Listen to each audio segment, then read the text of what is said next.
मुश्किलें मुश्किलें इंसान के इरादे आजमाती हैं। मुश्किलें इंसान के इरादे आजमाती हैं। स्वप्न के पर्दे निगाहों से हटाती हैं। स्वप्न के पर्दे निगाहों से हटाती हैं। गिरकर भी संभल जाओ मुसाफिर। गिरकर भी संभल जाओ मुसाफिर। ठोकरें इंसान को चलना सिखाती हैं। ठोकरें इंसान को चलना सिखाती हैं। तो नमस्कार मित्रों, मैं मृदुल आज फिर आपके बीच में हूँ। अविरल धारा हिंदी चैनल में आपका स्वागत है। आज बात करेंगे विलोम शब्दों की। मुश्किलें व्यक्ति पर ही आती हैं और उन मुश्किलों को जो मुश्किल में डाल दे, ऐसा इंसान बमुश्किल से मिलता है। तो मित्रों, कठिनाइयाँ जीवन का एक हिस्सा है और उन कठिनाइयों पर जो जीत प्राप्त करता है वही सच्चा और अच्छा व्यक्ति होता है। और विद्यार्थी के लिए ये बहुत आवश्यक है कि वो अपनी विपरीत परिस्थितियों से लड़कर स्वयं को समाज में स्थापित करे। तो आइए शब्दों को देखते हैं आगे। आगामी। आगामी माने आने वाला, जो आने वाला समय है उसको कहेंगे आगामी। उसका विलोम होगा विगत। विगत माने बीता हुआ, आगामी माने आने वाला। आर्ष। आर्ष कहते हैं जो हमारी ऋषि मुनियों की परंपरा है, जो हमारी सांस्कृतिक परंपरा है, जो ऋषि मुनियों द्वारा सुनिश्चित की गई परंपरा है, उसको कहेंगे आर्ष। आर्ष। और अनार्स मतलब जो आर्स नहीं है उसको अनार्स कहेंगे। आवर्तक। आवर्तक। आवर्तन होता है बार बार किसी चीज का होना, तो आवर्तक मतलब बार बार जो करता हो इस तरह का कुछ, उसको आवर्तक कहेंगे। बार बार करने वाला आवर्तक। और अनावर्तक जो बार बार ना करे, मतलब एक बार हो कोई बात, तो आवर्तक अनावर्तक। आविर्भाव किसी चीज का प्रकटीकरण होना। आविर्भाव माने उत्पन्न होना, आविर्भाव कहलाता है। और तिरोभाव। तिरोभाव डूबने को कहते हैं, तिरोहित होने को कहते हैं। तो ऐसी चीज जो समाप्त हो जाए, जो तिरोहित हो जाए, जो डूब जाए, उसको तिरोभाव कहेंगे। ऐसा भाव जिसमें तिरोहन हो, डूबने का भाव हो, पतन का भाव हो। आविर्भाव माने उत्पन्न होना, प्रकट होना, और तिरोभाव मतलब गायब हो जाना। आबाल। आ कहते हैं मतलब समन्तात, मतलब सारा। आबाल माने बाल से लेकर क्या हुआ, वृद्ध तक। बाल और वृद्ध, बाल का विपरीतार्थक क्या हो जाएगा, वृद्ध। आबाल मतलब बाल से लेकर, माने बाल जो बालक है वहां से लेकर के क्या हुआ, वृद्ध तक। तो आबाल वृद्ध एक शब्द बन जाता है। अलग अलग करेंगे इसको तो आबाल कहेंगे और वृद्ध कहेंगे, माने बालक और वृद्ध। ईहा। ईहा कहते हैं किसी चीज की इच्छा करना, ईहा। और अनीहा मतलब जो इच्छित नहीं है उसको अनीहा कहेंगे। ईप्सित। ईप्सित मतलब जो चीज चाही जाती है, ईप्सित।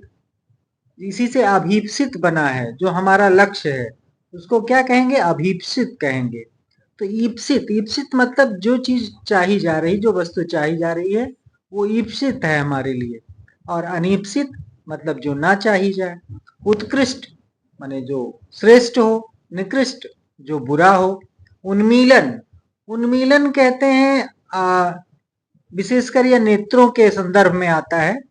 उठना, पलकों का या नेत्रों का खुल जाना या उठ जाना उन्मीलन है। और निमीलन मतलब आंखों को बंद कर लेना या पलकों को बंद कर लेना। तो निमीलन। उन्मीलन मतलब हुआ नेत्रों का खुलना, और निमीलन मतलब उसका बंद हो जाना। तो नेत्रों के संदर्भ में ज्यादा ये प्रयुक्त होता है, लेकिन ये कहीं भी प्रयोग किया जा सकता है। उन्मीलन मतलब खुलना और निमीलन मतलब बंद होना। उत्थान। उत्थान मतलब व्यक्ति ऊपर की ओर जा रहा है, उसका उत्थान हो रहा है। पतन। पतन मतलब जो नीचे की ओर जा रहा है, अधोगामी कहेंगे पतन। उद्धत।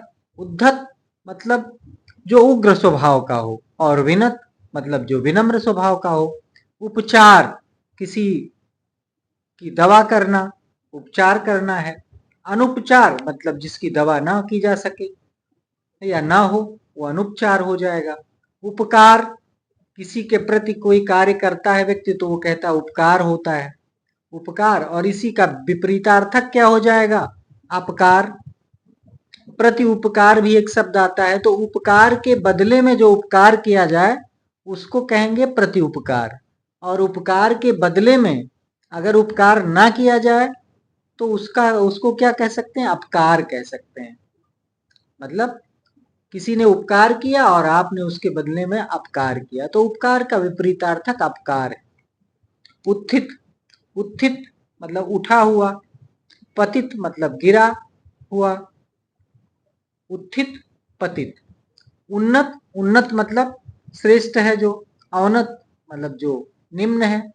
उर्वर, उर्वर ज्यादातर कृषि के संदर्भ में आता है, जमीन के संदर्भ में आता है कि जमीन उर्वर है, भूमि उर्वर है माने उपजाऊ है। अनुर्वर मतलब अनुपजाऊ। उर्वरा मतलब उर्वरा एक शक्ति है, तो जिस जमीन में उर्वरा शक्ति होगी तो उसको कहेंगे उर्वरा भूमि, और जो भूमि में उपजाऊ शक्ति नहीं होगी उसको कह देंगे बंजर भूमि। अनुपजाऊ या बंजर, जिस पर कई वर्षों तक कृषि ना की जाए, बंजर कह देंगे। उदार विनम्र होना, अनुदार मतलब जो विनम्र नहीं है। उन्मुख मतलब किसी की ओर मुख करना, उसको क्या कहेंगे? उन्मुख। और किसी से मुख को फेर लेना, मुंह को फेर लेना, क्या कहेंगे? विमुख। तो उन्मुख कहते हैं। इसी तरह तमाम उन्मुखीकरण कार्यक्रम चलाए जाते हैं, मतलब ओरिएंटेशन प्रोग्राम जो होते हैं। तो कहने का मतलब उस संदर्भ से, उस विषय से व्यक्ति को जोड़ा जाता है, उसकी ओर किया जाता है। तो वही जो उस परिप्रेक्ष्य में उस ओर करना, उसी को उन्मुख कहेंगे। और विमुख मतलब उससे दूर हट जाना, विपरीत चले जाना, मुख को फेर लेना। उत्कर्ष, उत्कर्ष मतलब ऊंचाइयों को प्राप्त करना। और अपकर्ष, अपकर्ष मतलब पतन की ओर जाना या गिरावट को प्राप्त करना। तो ये कुछ विशेष शब्द थे जिनका शब्दों का विलोम शब्द देखा गया। इसी प्रकार से ये श्रृंखला आगे भी चलती रहेगी। आज के लिए बस इतना ही। धन्यवाद, नमस्कार, शुभ रात्रि।